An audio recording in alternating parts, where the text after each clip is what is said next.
오늘 은혜 받을 하나님의 말씀은 신명기 7장 1절로 2절 말씀으로 함께 은혜를 나누고자 합니다. 신명기 7장 1절과 2절 말씀 시작. 내 하나님 여호와께서 너를 인도하사 내가 가서 차지할 땅으로 들이시고 내 앞에서 여러 민족 헷 족속과 기르가스 족속과 아모리 족속과 가난 족속과 브리스 족속과 휘히 족속과 여부스 족속 곧 너보다 많고 힘이 센 7 족속을 쫓아내실 때에 네 하나님 여호와께서 그들을 내게 넘겨 내게 치게 하시리니 그때 너는 그들을 진멸할 것이라.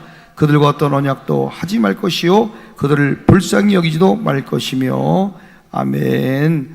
가나안 7족 속의 영을 쫓아내라는 제목을 가지고 함께 은혜를 나누려고 하는데, 우리 인생을 살아가다 보면 하나님의 약속을 가로막는 7가지 영적 장애물이 있어요. 한번 따라합시다. 하나님의 약속을 가로막는 7가지 영적 장애물을 무너뜨리자. 왜 가나안 7족을 쫓아내야 되는가? 하나님께서 이스라엘 백성들을 젖과 꿀 흐르는 가나안 땅을 약속해 주셨어요.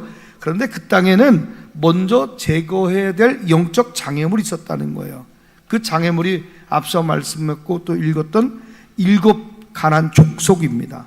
오늘 우리도 하나님이 약속하신 축복과 승리를 얻기 위해서 우리 삶 속에 가나안 7족 속의 영을 몰아내야 될 줄 믿으면 두 손 들고 아멘 합시다.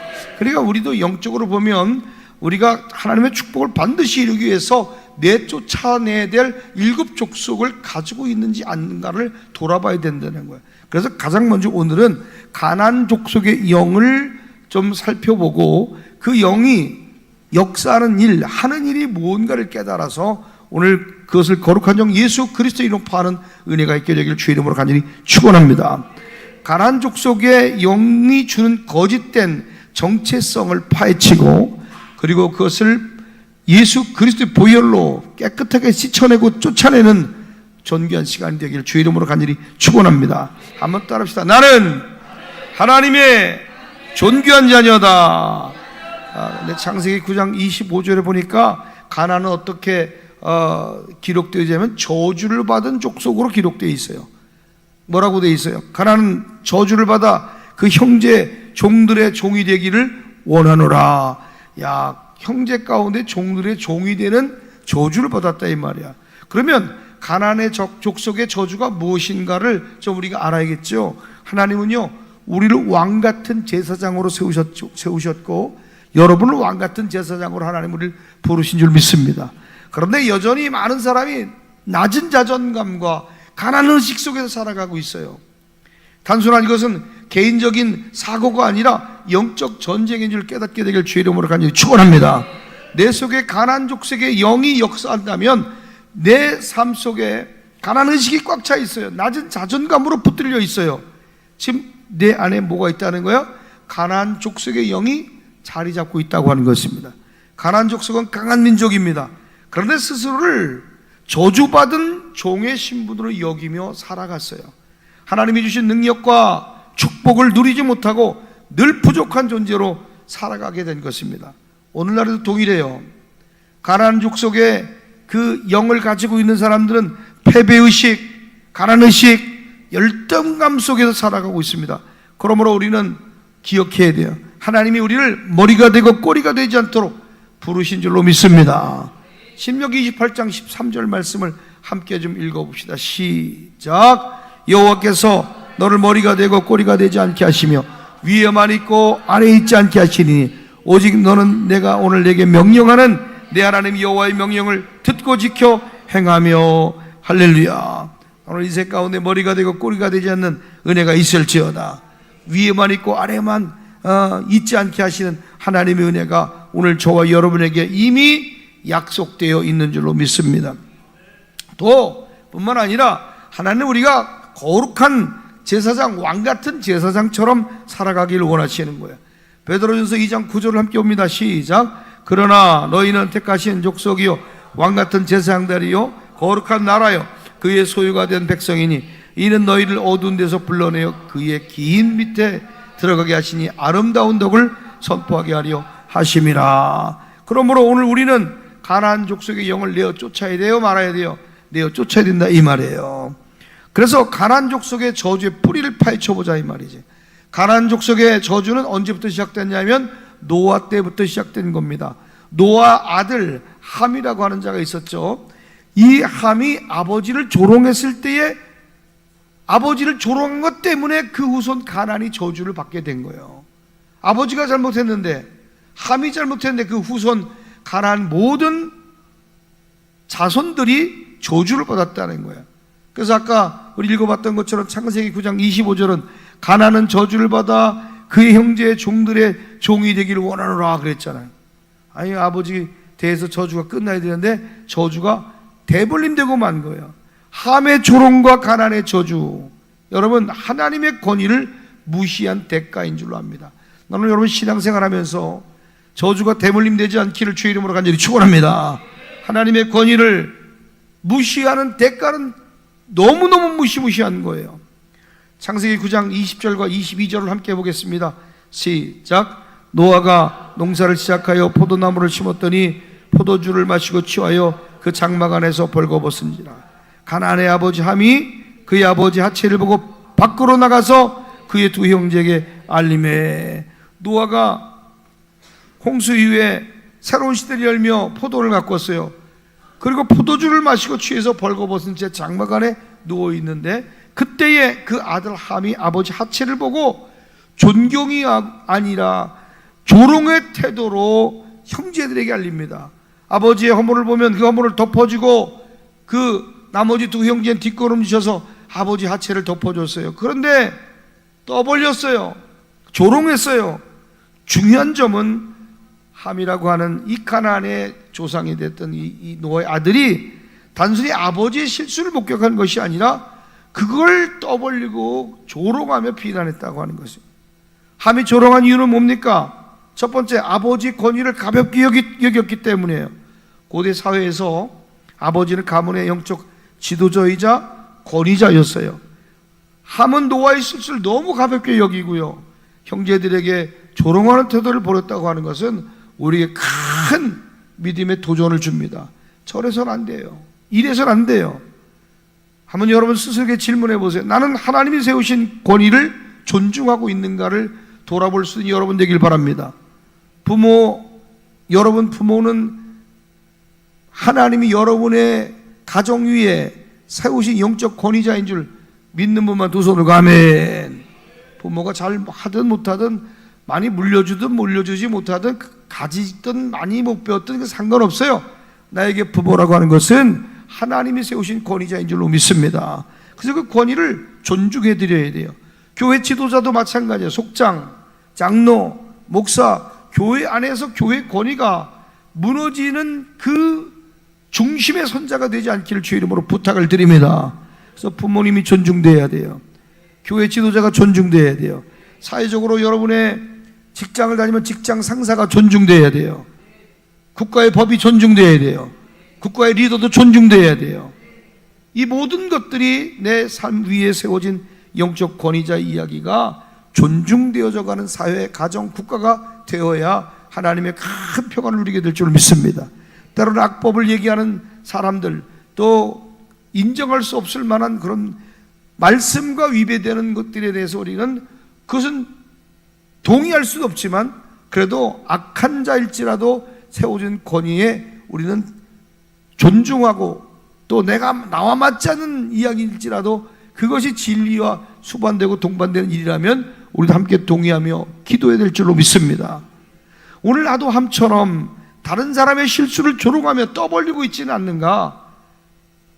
다른 사람이 어떤 조그마한 실책이 있으면 그걸 그냥 고집어 파가지고 막 사람들에게 폭로하고 그를 재미삼아 얘기하고 조롱하고 비웃지 않는가를 생각해보는 여러분 되기를 간절히 축복합니다. 특별히 우리 교회 안에서 교회의 권위가 무너지지 않도록 기도해야 될 줄 믿습니다. 오늘 한국교회 많은 교회들이 교회의 권위를 무너뜨려요. 목사님의 권위를 무너뜨려요. 그러니까 강단의 말씀이 들려지지 않는 거예요. 오늘 아침에 뉴스를 잠깐 보니까 그 400여 명이 넘는 여자들을 성착취한 목사방이라고 만든 어떤 녀석의 이야기가 나오더라고. 400 몇십 명의 여자들 성착취하고 성매매하고 이런 짓거리를 한 애가 또 들통이 났어요. 그런데 보니까 그 방 이름을 목사방이라고 적어놨어. 목사방, 그 밑에 피라미드 계급으로 목사방, 전도사방, 집사방, 예비전도사 이런 식으로 교회를 빗대어서 성착취하는 방을 만들어서 계급별로 진행하고 그러다가 지금 걸려들었는데, 조주비라는 박사방 만든 애가 굉장히 사회적으로 문제가 됐는데 33살밖에 안 먹은 녀석이 이런 짓거리를 하면서 교회를 조롱하고 우롱하는 태도를 가지고 목사방이라는 걸 만들어 가지고 성착취를 했다는 게 보도가 되더라고요. 교회의 권위가, 목사님의 권위가 땅바닥에 떨어진 세대에 우리 살고 있다는 것을 우리는 경험하고 있다 이 말이에요. 오늘 여러분 지금 이 나라를 보십시오. 이 나라에도 권위가 세계적으로, 국가적으로 뿐만 아니라 전 세계적으로 얼마나 개망신입니까? 국격을 무너뜨린 정치 탄핵, 이것조차도요 우리는 그냥 텔레비 보는 게 아니라 비판적인 시각을 가지고 성경적 논리를 따라 진리를 따라 판단해야 될 줄로 믿습니다. 목사님 왜 자꾸 정치 얘기하냐고. 여러분, 바른 정치적 판단과 행동을 위해서 반드시 우리 성도들이 목소리를 내야 될 줄 믿으시면 두 손 들고 아멘. 국격을 무너뜨린 정치 탄핵, 이제는 국민의 심판도 받아야 돼요. 왜냐하면 함이 아버지를 조롱하는 것과 똑같은 짓거리를 하는 거예요. 대한민국의 정치가 탄핵의 늪에 빠진 지가 오래되었습니다. 조금 기분 나쁘면 탄핵하고 경질시키고 또 기분 나쁘면 탄핵시키고, 정치적 경쟁과 국가의 발전을 위한 정책 대결이 아니라 권력을 가진 자들이 상대를 끌어내리기 위해서 탄핵을 정치적 무기로 사용하는 시대가 되어버렸어요. 그러나 우리는 묻지 않을 수 없습니다. 탄핵이 정말 법과 정의에 따른 것이었는가? 아니면 특정 세력의 정치적 목적을 위한 것이었는가?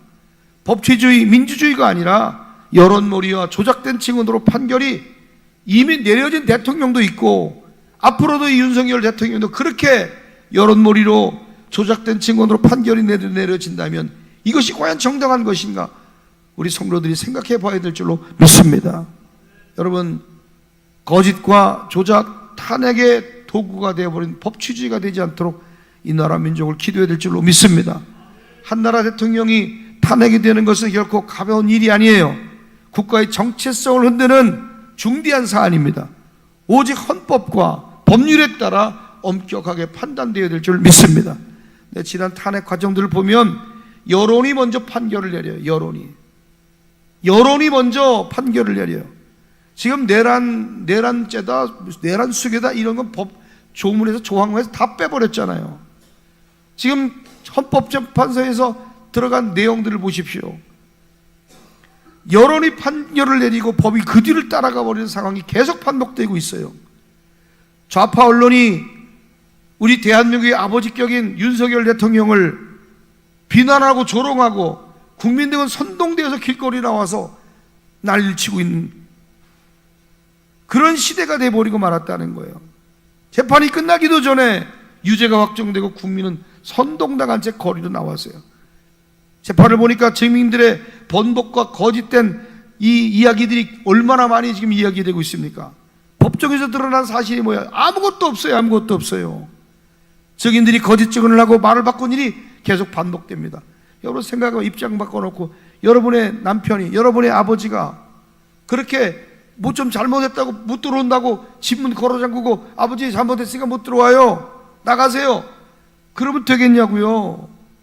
아버지가 좀 잘못했어도 아버지 못 들어오게 내쫓고 우리 집안에 내란 수결하고 나가라고 그렇게 얘기할 수 있어요? 말이 되는 소리를 해야지. 언론은 조작된 정보를 대대적으로 보도하고 있어요. 시간이 지나면서 진실이 드러났지만 이미 정치적 목표는 달성된 뒤였습니다. 법이 조작된 증거와 왜곡된 여론으로 들린다면 이게 과연 민주주의인가? 이게 과연 하나님 기뻐하신 일인가? 진실이 드러나고 나서도 탄핵이 정당화될 수 있겠느냐 이 말이에요. 여러분, 대통령의 자리는 국민의 선택인 줄 믿습니다. 크게 아멘 합시다. 아멘. 대통령은 국민이 투표로 뽑는 거예요. 몇몇 정치 세력이 여론을 조작하고 언론을 동원하며 국민이 선택한 지도자를 강제로 끌어내렸어요. 국민 주권 부정하는 거예요. 아버지가 잘못했다고 그렇게 할 수 없잖아요. 민주주의 국가에서 지도자의 평가와 심판은 국민의 손에 달려있는 줄 믿습니다. 탄핵이 아니라 선거를 통해 심판해야 되는 거예요. 대통령이 정말 잘못했다면 다음에 국민이 선거에서 심판하면 돼요. 그런데 정치적 목적으로 탄핵이 남발돼.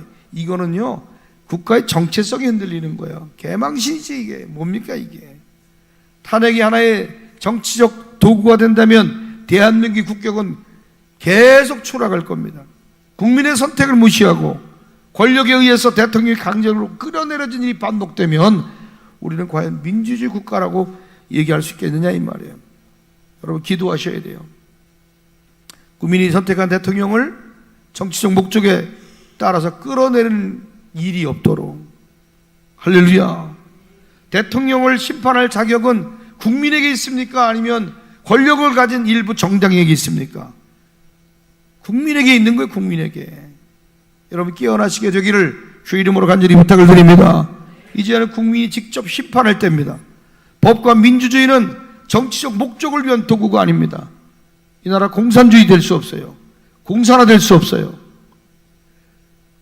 우리 법과 민주주의는 정치적 목적을 위한 도구가 아니에요.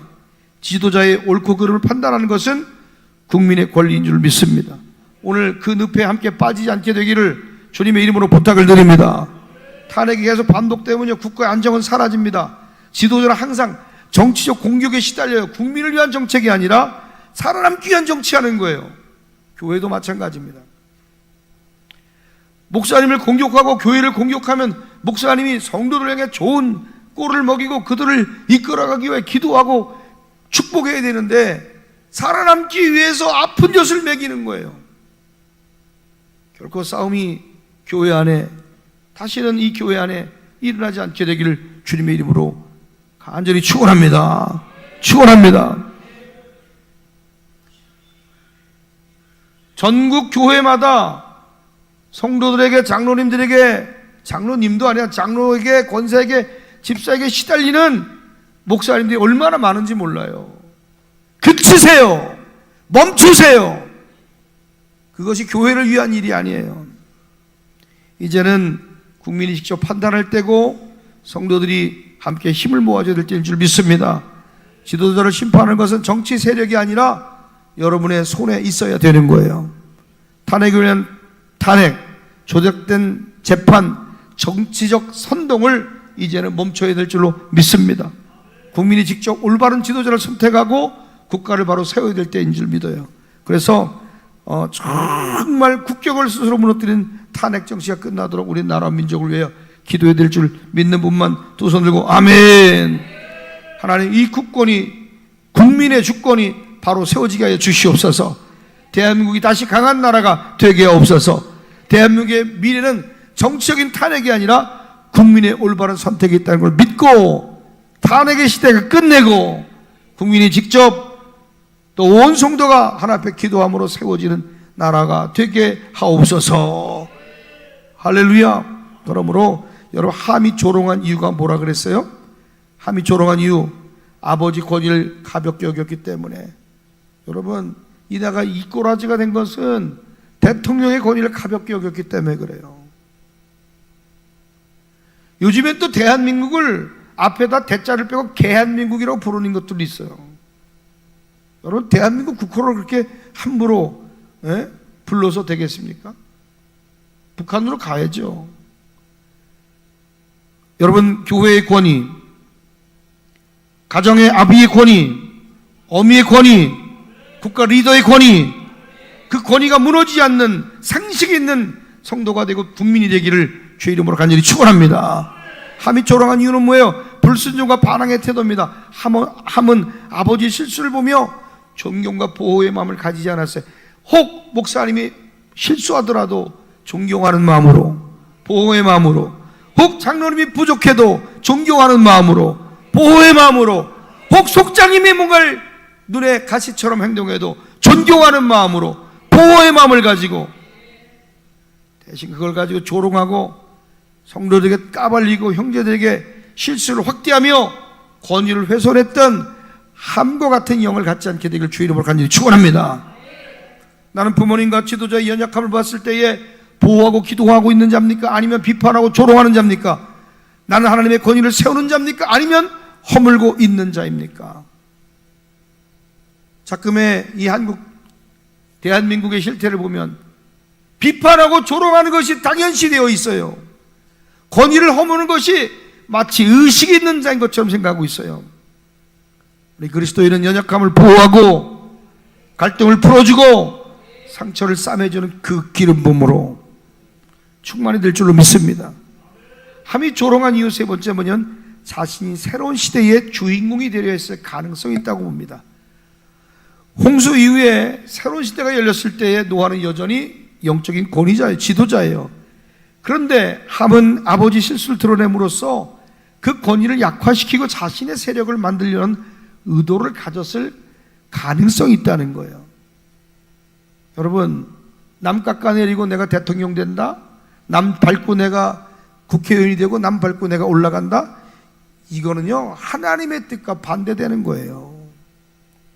나는 내 자리를 높이기 위해서 다른 사람을 깎아내린 적이 있는지 돌아볼 수 있는 여러분 되길 바랍니다. 나는 하나님 주신 자리에서 올바르게 권위를 지금 인정하고 있는 성도인가를 생각해 보는 자가 되기를 주의 이름으로 축복합니다.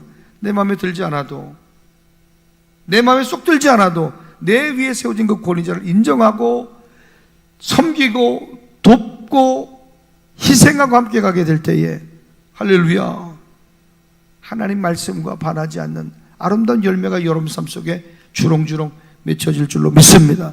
함이 조롱한 이유가 또 뭔지 아세요? 육체적 욕망과 타락한 생각을 가진 마음 때문에 그래요. 고대 근동의 문헌에 따르면, 또 신학적 연구에 따르면 함의 행동이 단순한 조롱을 넘어서 타락한 행동임을 암시하는 이야기라는 거예요. 그래서 어떤 학자들은 뭐라고 하냐면 함이 노아를 성적으로 조롱했거나 그의 아내, 그러니까 노아의 아내 어머니를 자기 어머니와 부적절한 관계를 가졌을 것이라고 그렇게 가능성도 제기합니다. 왜냐하면 레위기 18장과 20장에 보면 아비의 하체를 범하지 말라는 구절이 있어요. 어머니의 그 부적절한 관계를 의미하는 이야기죠. 만약 이것이 사실이라면 함의 행동은 단순한 조롱을 넘어서 더 깊은 타락과 반영의 행위가 반영되었음을 볼 수 있는 거예요. 그래서 여러분 묻고 싶어요. 나는 하나님 앞에서 숨겨진 죄를 정당화하고 있지는 않은가? 오늘 여러분, 하나님 앞에서 남 모르는 죄들을 갖고 있을 수 있죠. 그런데 그것이 숨겨진, 남들이 모른다고 해서 하나님 모르는 게 아니에요. 그 숨겨진 죄를 정당화하고 있지는 않습니까? 지금 하나님께서 싫어하시는 타락한 삶의 방식을 나도 모르게 받아들이고 있지는 않습니까? 지금 하나님 경멸한 그 죄가 무분별하게 받아들여질 수 있다는 거예요. 어떤 분들하고 대화하는데 그래요. 교회 권사고 교회에서 일꾼이고 엄청 열심히 하는데 20년째 바람을 피워. 동네 사람 다 알아. 20년째 바람을 피우고 교회 안에서, 그것도 유부녀가 깔깔거리고 호호거리고, 교회에서는 1등 신자고 전도도 열심히 하는데 그 여자 바람 피우면 동네가 다 안다는 거예요. 나는 그 얘기를 듣고 깜짝 놀랐어요. 깜짝 놀라서 옆 사람한테 좀 얘기해. 나이 먹어도 곱게 늙으라고. 시작. 순전 나 마저 틀려. 난 그 얘기 듣고 너무 놀랐잖아. 근데 우리 안에도 있을 수 있다 없다? 좀 말할 때 회개해요. 그러니까 하나님이 싫어하는 타락한 삶의 방식을 나도 모르게 받아들이고 있지 않은 게 당연시가 어디 있어. 당연시가. 결론적으로 함은 왜 노아를 조롱했냐면 아버지의 권위를 무시했고요, 육체적 생각과 반항적인 마음으로 인해서 아버지의 실수를 경멸하고 조롱해서 그 행위가 단순한 실수가 아니라 가문의 질서를 파괴하려는 태도와 하나님이 세우신 권위를 가볍게 여긴 죄였다는 거예요. 그 결과는 무섭습니다. 창세기 9장 24절과 25절 봅니다. 시작. 노아가 술이 깨어 그의 작은 아들이 자기의 행한 일을 알고 이르되 가나안은 저주를 받아 그의 형제의 종들의 종이 되기를 원하노라. 함은 잘못을 저질렀지만 그 아들들이 가나안이 저주를 받았다는 거예요. 가나안이 저주를 받은 이유는 첫째, 함의 죄의 영향이 그의 후손들에게 전달되었기 때문입니다. 여러분, 죄는요 전가되고 전달되고 죄는 묻어갑니다. 영향력은 끊어지지 않아요.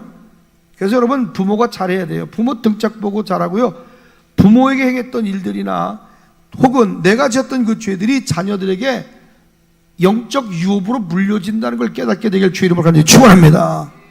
함의 죄의 영향 때문에 후손들에게 전달된 그것 때문에 이 종의 종이 되는 엄청난 결과를 맞았다는 거예요. 부모가 잘해야 돼, 안 잘해야 돼요? 잘해야 돼, 잘해야 돼. 성경에서 부모의 죄가 자녀들에게 영향을 미치는 사례가 종종 나오죠. 우리 이상록 장로님이 예전에 큰 하나님의 음성을 들었잖아. 야, 너 대적하면, 교회 대적하고 너 김정은 목사 성령의 사람인데 네가 저를 대적하면 3, 4대뿐만 아니라 1000대, 만대 이르기까지 내 가문을 멸하리라.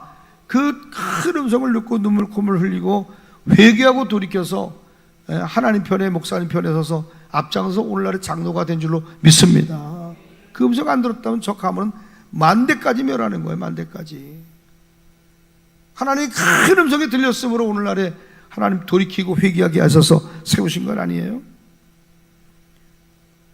여러분, 함의 불경건한 태도와 반역적인 성향이 후손들에게 그대로 전달되었고요, 결국 가나안 족속은 하나님을 대적하는 족속이 되었다는 거예요.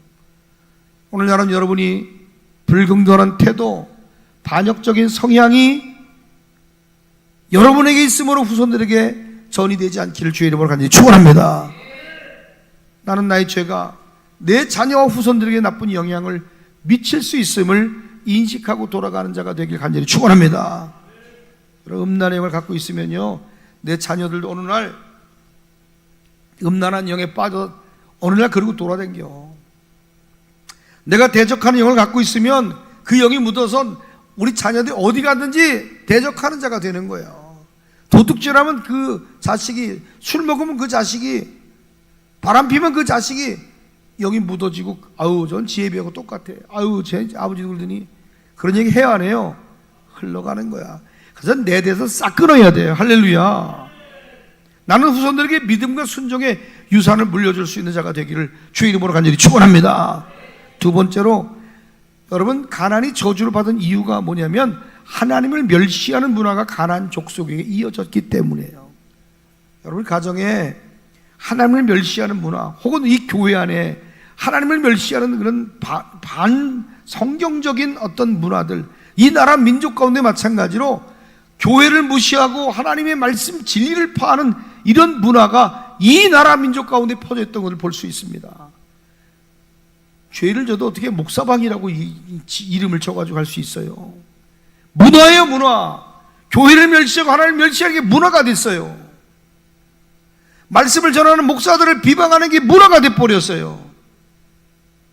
한 나라의 국가 지도자를 조롱하고 비판하고 정치적 목적 때문에 끌어내리는 것이, 그것이 문화가 돼버렸어요. 가나안 족속은 후에 성적 타락과 우상 숭배로 인해서 이스라엘이 반드시 쫓아내야 될 민족이 된 걸 깨닫게 되길 주의 이름으로 간절히 축원합니다. 그러므로 여러분, 하나님의 거룩함을 거부하고 결국 그들은 세상과 쾌락과 정욕을 따르는 문화를 만들었어요. 여러분, 우리 교회 안에 기독교 문화 만들어야 돼요. 성경적 문화 만들어야 돼요. 믿음의 문화 만들어야 돼요. 여러분의 선곳에 이 나라 민족이 기도하는 문화, 성령이 역사하는 문화를 만드는 거룩한 교회가 되기를 주의 이름으로 간절히 축원합니다.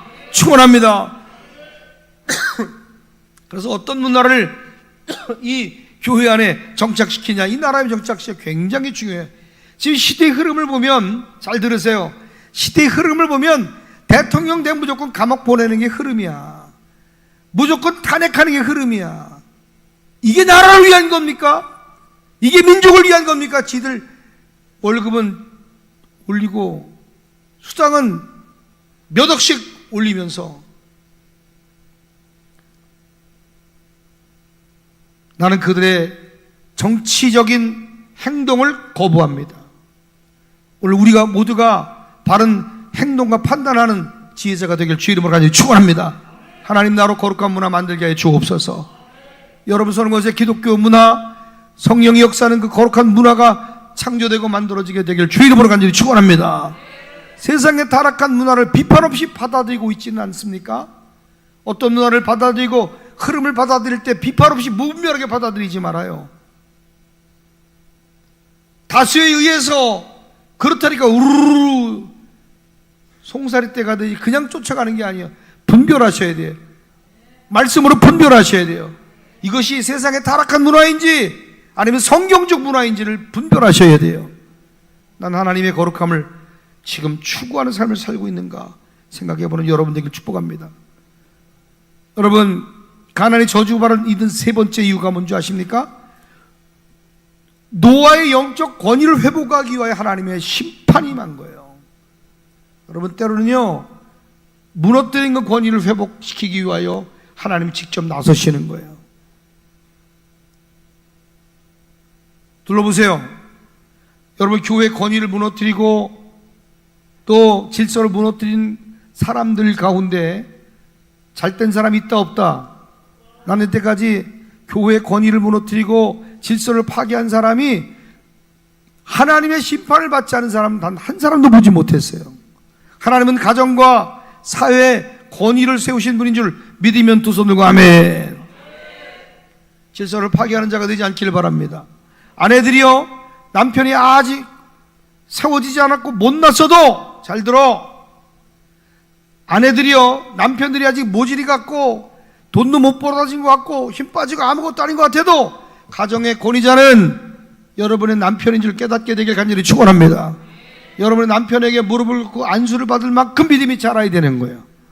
안수해 줄 만한 영역이 없고 믿음이 없어도 그를 가정 가운데 세우신 질서를 파괴하지 않고 존중하고 사랑하고, 더더군다나 믿지 않는 남편이라면 그를 그리스도께로 돌이키기 위하여 죽기와 다른 질서를 세우게 되기를 주의 이름으로 간절히 축원합니다.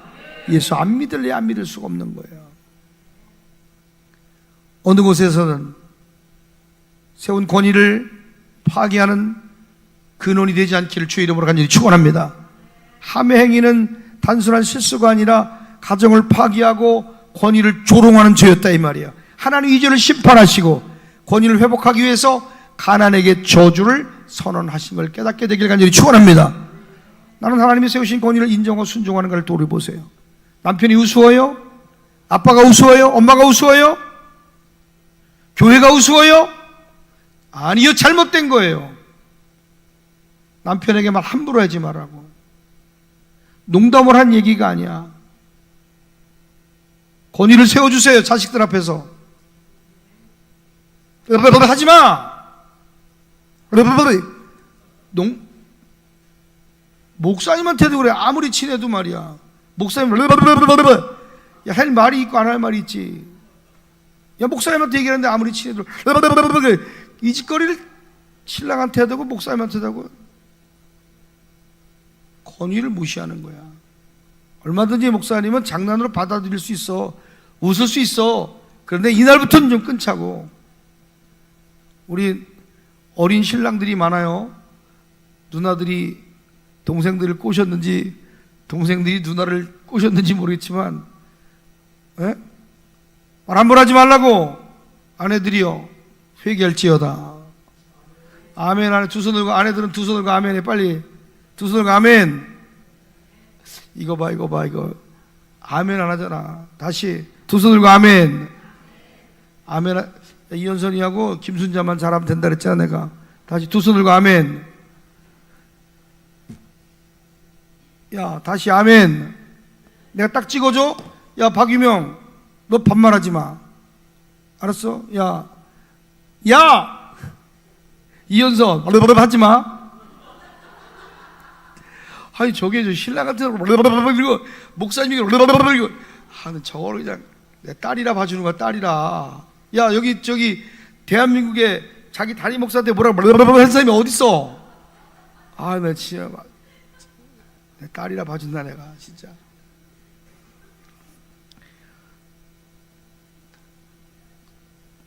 함부로 하지 마. 아멘. 세워진 권위를 가정부터 질서를 세우고, 남편 앞에서, 애들 앞에서 남편 욕하지 말고, 애들 앞에서 야 김광규 막 소리 지르지 말고 뭘 배우겠어. 야 이재영 그러지 마. 야 이 새끼야. 승질나면 막는 말도 막 하지 뭐. 회개할지어다. 동갑들에게 그런 일이 많이 일어나. 유명한 맞지? 회개해야 돼. 그지? 목사님 기도만 써주면 뭐 할 거야? 그래서 오히려 오늘 저기 저 기훈이가 은혜 다 받았네. 아멘. 야 기훈이에게 만복이 있을지어다. 만복이 있을지어다. 참. 다른 사람의 권위를 존중하는 태도를 가지고 있는가? 우리 이상록 장로님 같은 여자하고 살아봤을 때 소원이야 나는. 서방님 집에 가서 야 이 새끼야 그럴지 모르겠지만 서방님 그 20kg짜리 막 그냥 막 이렇게 쌀까 가지고 서방님 가시죠. 그거 메고 가는 거지. 야. 여자 잘 만난 줄 알아야 돼 진짜. 아유. 이거 뭐 법사인지 뭐 어디서 하는 뭐 짤이 나오더라고. 보니까 추미애 씨가 아니 욕하고 싶어 진짜. 최상목 권한대행이 있는데 그러더라고. 윤석열이 상모가 그렇게 불렀어요 안 불렀어? 윤석열이가 대통령이 친구야? 야 추미애 얀년아 전년아 내가 그렇게 하면 좋겠어? 맞다 틀리다? 어떻게 한나라 대통령 국격을 전 국민이 보고 있는데 어떻게 윤석열이가 내란숙의 윤석열이 그렇게 얘기하는 것들도 있고.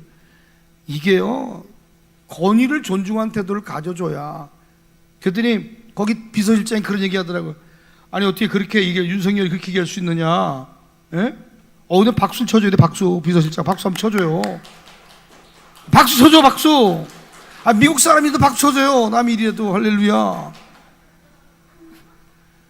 승질나잖아. 어떻게 대통령한테 그따위 짓거리를 하고 있어요. 여러분 그러니까 그런 얘기. 이재명 대표한테도 재판받을 때 이재명 대표라고 그러지 이재명이가 그렇게 얘기하지 않지 않냐고. 이재명 대표라고 얘기하지 호칭을 불러달라고. 국격을 떨어뜨린 인간들이 무슨. 추미애가 그래서 추미애가 용혜원이라는 90년생이에요 그런데 선거로 온 애도 아니고 비례대표로 뽑았어. 그런데 온갖 막말을 막 쏟아내. 어린 게 얼마나 막말을 쏟아내는지. 이야 정말 눈 뜨고 볼 수가 없어. 아유 얘기하지 말아야지. 여러분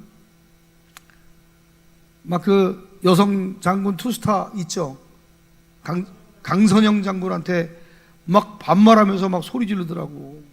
그게 강선영 그 장군이 의원이 야 소리 지르더라고. 야 반말로 막 소리 지르니까 야 하고 소리 지르더라고. 야 정말 이런 멋진 여성 리더가 우리 교회도 많이 나오게 되기를 주의 이름으로 축원합니다. 할렐루야.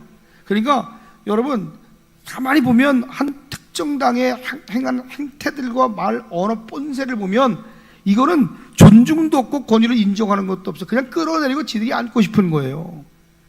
잘 판단하셔야 돼요. 앞으로 대통령 선거도 있고 총선도 있어요. 그냥 우리 성도들은 다 그냥 할렐루야. 다 그냥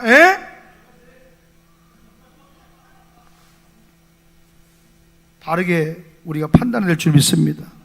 그래서 우리가 어떻게 살아야 될까? 우리는 함의 태도를 따를 것인가 아니면 하나님의 경외하는 삶을 살 것인가? 우리가 결단해야 될 줄 믿습니다. 지금 이 시대는 함의 태도를 따르는 성도들이 일어나고 있어요. 달라져야 돼요. 결단해야 돼요. 하나님의 권위를 존중하고 거룩한 삶을 가정에 풀어놓아야 됩니다. 내 입술로 남편을 조롱하고 아내를 조롱하고 대통령을 조롱하는 내 권위자를 조롱하고 껌 씹듯 잘게 씹는 게 아니라 내 입술로 축복을 선포할 수 있는 성도가 되길 주 이름으로 간절히 축원합니다. 하나님의 권위를 인정할 때에 우리는 저주가 아니라 축복을 받는 자로 살아가게 될 줄로 믿습니다. 여러분, 교회 댕기면서 나가서 우리 목사님 어땠다 저땠다 그러고 떠돌아댕겨봐. 너는 함의 저주를 받는 거야. 우리 교회가 어떻다 해서 비방 못해. 너의 가정이 안 풀어지는 이유가 거기 있는 거야. 권위를 인정해 드리세요. 저 철원에 별빛교회 유청범 목사, 우리가 코로나 때 2년 동안 우리 교회에서 성전세를, 우리도 어렵지만 2년 동안 거기 성전세를 우리가 흘려보냈어요. 코로나 2년 끝나고 그쳤지만 정말 큰 결단으로, 우리도 어렵지만 2개 교회를 성전세를 보내드렸어요. 근데 그 목사님 얘기 갑자기 생각이 나요. 원고도 없지만 어떤 교회 장로님이 계신데 그 장로님이 늘 이렇게 선대해 주시고 돌봐주셔서 너무 감사해서 늘 기도하는 마음을 가졌대요. 근데 그 장로님이 안 풀려. 선교도 하고 보면 늘 인사하고 막 선교비도 주시고 막, 그러니까 그 동네 사시는 분이고 고향이 그 철원이기 때문에, 그래서 동네 어른이기도 하고, 그래서 그 장로님 댁에 갔다는 거예요. 기도해 주고 싶은 마음에 감동이 와서. 그래서 아무도 안 계시길래 이래 마루에 앉아서 이렇게 기도를 하고 있었어요. 근데 거기 이제 부인 권사님이 있고 장로님이 안 계셔서 기도를 하고 눈을 감고 기도하고 있는데, 들어오면서 야이 쌍년아 개년아 욕을 하면서 집에 들어오더라는 거야, 부인 권사한테. 그 목사님이 뭐라 하니, 이 장로님이 해도 이렇게 안 풀릴 수가 있냐고. 저렇게 열심히 교회를 섬기고 돌아보는 장로님, 덕망에 있는 장로님인데 왜 이렇게 안 풀리나. 늘 자기가 근심이었다는 거야. 하나님 저 장로님 좀 풀어주세요. 아멘 좀 해봐요. 남의 장로 얘기라도 하나님 저 장로님 풀어주세요. 저 장로님 복 주세요. 그런데 그 들어오면서 이 쌍년아 개년아 막 욕을 하면 육두문자 쓰고 들어오는데 왜 안 되는지 알았다라고 얘기하더라고요. 여러분, 왜 안 되는지 이유를 여러분의 믿음의 행동의 말에 그곳에서 찾게 되길 주의 이름으로 간절히 축원합니다. 질서가 세워져야 돼요. 입술의 조롱이 아니라 축복을 선포하는 그 말 때문에 하나님은 일하시는 줄 믿으면 두 손 들고 아멘. 여러분, 가나안 족속의 영이 주는 거짓된 정체성을 깨닫는 자가 되길 축원합니다. 이 저주는 단순한 육체적인 노예 상태가 아니라 영적이고 정신적인 종의식과 패배의식을 심어놓았어요. 그들은 강한 민족입니다. 그럼에도 불구하고 스스로를 늘 부족한 존재로 여겼어요. 오늘 이것이 오늘도 여러분 안에, 내 안에 역사하고 있다는 걸 깨달아야 돼요. 어떤 사람 정말 안에 실력 있고 능력이 있어요. 한번 따라서 내 안에 숨겨진 잠재력이 있다. 나는 여러분 안에 숨겨진 잠재력이 여러분 속에 터져나오길 주의 이름으로 간절히 축원합니다. 할렐루야. 나는 내가 이렇게 이 말씀을 전하고 부흥사로 기질이 있는지 난 몰랐어요. 내 안에 숨겨진 잠재력이 성령 임하니까 터진 줄로 믿습니다. 할렐루야. 예. 그런데 그 숨겨진 잠재력이 있지만 여전히 나는 부족한 사람이야. 나는 할 수 없어. 나는 실패할 거야. 내일도 또 안 될 거야.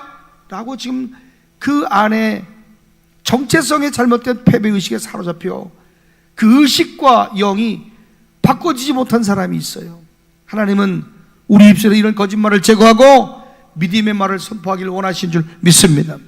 가나안 족속의 영들아, 내가 예수 그리스도의 이름으로 떠나갈지어다. 하나님 나를 존귀하게 창조하셨어요. 그런데 많은 사람들이 여전히 낮은 자존감 속에서 살아가는 거예요. 하나님이 너는 왕이다라고 말씀하는데 나는 종이야 그러는 거야. 하나님은 너는 축복을 받았다, 너는 복을 받았다 하시는데 나는 되는 일이 하나도 없어, 난 저주받았어 라고 말하는 거예요. 이것이 바로 가나안 족속의 영이 주는 거짓된 정체성이에요. 이 거짓된 정체성에서 빠져나오길 주의 이름으로 간절히 축원합니다. 나는 하나님의 자녀다. 나는 존귀한 자녀다. 오늘도 가나안 족속의 영은 속삭입니다. 너는 부족해. 너는 절대 성공 못해. 망할 거야. 너 뒤처질 거야. 넌 안 될 거야. 너 할 수 없어. 해도 되겠니? 안 돼, 안 돼. 그러나 하나님 말씀이 이렇게 선포하는 거예요. 나는 왕 같은 제사장이다. 나는 머리가 되고 꼬리가 되지 않을 것이다. 나는 복을 받은 자다. 신명기 28장 3절과 6절을 보니까 오늘 성경은 이렇게 얘기하고 있잖아요. 성읍에서도 복을 받고 들에서도 복을 받고 내 몸의 자녀와 내 토지의 소산과 내 짐승의 새끼와 소와 양의 새끼가 복을 받을 것이며 내 강줄이와 떡반죽 그릇이 복을 받을 것이며 들어와도 복을 받고 나가도 복을 받을 것이며 할렐루야. 그럼 뭐야? 들에서도 복을 받고 도시에도 복을 받고 할렐루야. 성읍에도 복을 받지만 이 들에서 빈들에 엎어진 인생이 아니라 이 홍천 땅에서도 복을 받는 은혜가 여러분에게 임하게 되길 주의 이름으로 선포합니다. 하나님 내가 들어가도 나가도 복을 받는 자, 하나님 그렇게 정해놓았다는 거예요. 이 말씀을 이뤄가는 자가 되기를 주의 이름으로 간절히 축원합니다. 이 말씀 믿는다면 가나안 족속의 그 패배의식을 가져다주는 거짓된 정체성을 거룩한 종 예수 그리스도를 파하는 여러분 되기를 주의 이름으로 간절히 축원합니다. 나는 하나님의 존귀한 자녀인 걸 믿습니까? 아니면 여전히 패배의식 속에 살아가고 있습니까? 정립사 할 수 있어. 안 된다 말하지 마라. 누구보다도 큰 탤런트가 있어요. 걱정하지 말아요. 여러분의 숨겨진 잠재력이 여러분 가운데 있는 줄로 믿습니다. 말씀 믿고 선포하세요. 여전히 가난과 저주의 생각을 붙잡고 있지 말고 내가 예수 그리스도이며 자유하게 될지어다. 가난 족속의 영을 몰아내는 방법 얘기해줘야 말아요.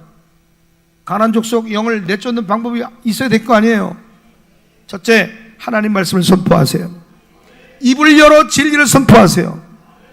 나는 부족해. 이건 새빨간 낙의 거짓말이에요. 난 하나님의 형상대로 창조됐어. 하나님 채우실 거야. 필요 이상의 놀라운 것이 공급될 거야. 나는 실패할 거야. 장사도 안 되고 끝났어. 마귀 속임수예요. 왜? 머리가 되지 않고 꼬리가 된다 그랬잖아요. 서울에 가서만 잘 되는 게 아니라 홍천에서도 더 잘 될 수 있어요.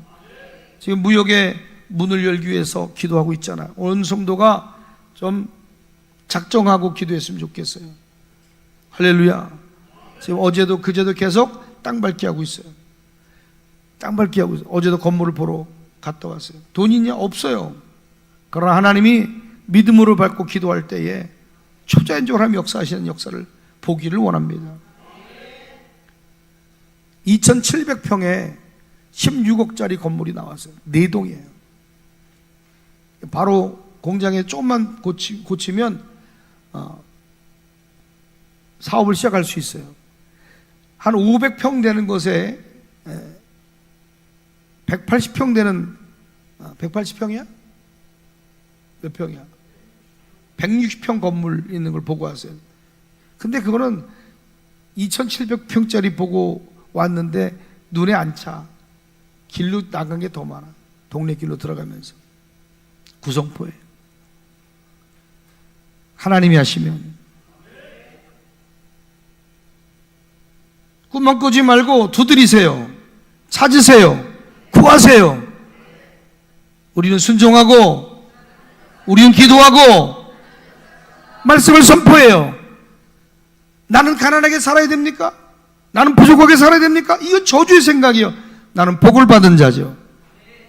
나는 내 손으로 하는 모든 일에 형통할 것이다. 하나님이 도우신다. 하나님이 역사하신다. 하나님 말씀을 선포할 때에 가나안 족속의 영은 떠나가는 줄 믿으면 두 손을 들고 아멘. 두 번째로 과거의 저주를 끊어내셔야 돼요. 가난과 열등감, 실패의 영을 끊어내는 방법이 있어요. 여러분, 우리 집은 원래 가난해서 그러니까 나도 가난했다는 생각을 버려요. 나 원래 열등감 많어. 여러분, 우리 가족 맨날 싸우고 맨날 실패했어. 그런 얘기하지 않아요. 이 단순한 부정적인 표현이 아니라 가난 족속의 영, 가난의 영, 패배의 영, 열등감의 영이 여러분을 속이는 거짓말인 것을 깨닫게 되기를 간절히 축원합니다. 이것을 끊어내고 하나님의 진리로 바꿀 줄 아는 지혜가 필요한 때인 줄 믿습니다. 예수 그리스도의 보혈이 저주를 완전히 끊은 줄 믿는 분만 주도록 아멘. 갈라디아서 3장 13절 그리스도께서 우리를 위하여 저주를 받은 바 되사 율법의 저주에서 우리를 속량하셨다 그랬어요. 과거의 저주를 끊어질지어다. 하나님의 자녀로서의 정체성을 갖는 여러분들 되길 주의 이름으로 간절히 축원합니다. 지금 오늘 잘못된 믿음을 끊어내셔야 돼요. 우리의 말은 우리의 믿음에서 나오는 거예요. 내가 우리 집안 원래 가난했어. 그렇게 말하는 순간에 가난의 영의 합법적인 권리를 얻고 역사하게 되는 거야. 가난아 떠나갈지어다. 나 원래 상처가 많아. 나 상처 잘 받아. 나 개복치야. 자랑이냐? 나 열등감이 많았어. 그런데 그 과거를 싹둑 잘라야 돼요. 그렇게 말하는 순간 열등감의 영이 여러분의 정체성을 왜곡하는 거예요. 우리 가족은 항상 싸워. 그리고 항상 실패해서 되는 일도 없지. 그렇게 말하는 순간 미움의 영, 싸움의 영, 실패의 영들이 여러분의 미래를 막고 희망을 빼앗아 간다는 것을 깨닫게 되길 바랍니다. 하나님은 마가복음 11장 23절에 말해요. 너희가 무엇을 말하든지 그대로 되리라. 그대로 되길 축원합니다. 내 입을 넓게 열라 내가 채우리라. 벌려봐. 아멘. 할렐루야. 벌려. 우리 장로님이, 우리 저 무역에서 생기면 우리 장로님 내가 한 자리 줄게요. 내가 우리 임 이장님도 한 자리. 할렐루야. 다 들어와 다 시켜줄게. 됐으면 좋겠다. 아니 될지어다. 속히 될지어다. 미래가 있을지어다. 희망이 있을지어다. 그래서 여러분 입을 넓게 열고 얘기하는 거예요. 우리가 16억짜리를 구해서 그 16억짜리가 어떻게 올지 우리는 모르지만 우리의 믿음의 분량에 맞는 하나님 주실 거고요. 투자자를 붙일 거고요. 아멘 좀 세게 해봐. 우리 뭐 마당 깐 거 우리가 기도해서 깔았지 그냥 깔았나? 땅 666평 산 거 뭐 우리가 기도해서 하나님이 성도들의 헌신과 기도로 세워진 거지. 학교도 경제 공동체도 기도 외에는 이런 이유가 날 수 없는 줄 믿으면 두 손 들고 아멘. 지금 그 말하는 것이 그대로 될 거예요. 예수의 이름으로 입을 넓게 채울 거예요. 예수님의 이름으로. 부정적인 믿음, 가난, 저주를 떼어내는 은혜가 있기를 주의로 간절히 축원합니다. 하나님 부정적인 믿음과 고백을 떼입니다. 승리하게 하옵소서. 할렐루야. 두 번째로 거짓된 말을 하나님 말씀으로 바꾸라 그랬어요. 여러분 우리 말이 우리의 현실이 되는 거예요. 따라합시다. 우리의 말이 우리 현실이 됩니다. 부정적인 말 대신에 진리를 선포하는 여러분 되기를 축복합니다. 아멘. 아멘. 왜 상처 묵상해요? 이제 여러분 믿음을 말하세요.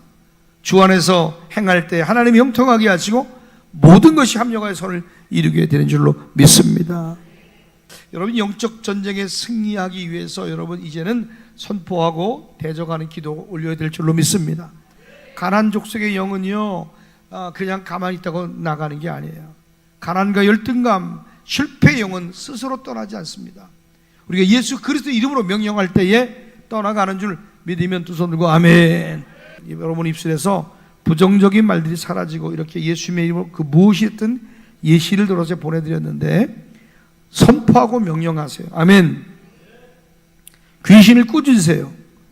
말씀으로 채워지세요. 이 믿음의 고백을 매일 실천하게 될 때에 하나님의 축복이 여러분의 삶에 임하게 됨을 믿는 분만 두 손 들고 아멘.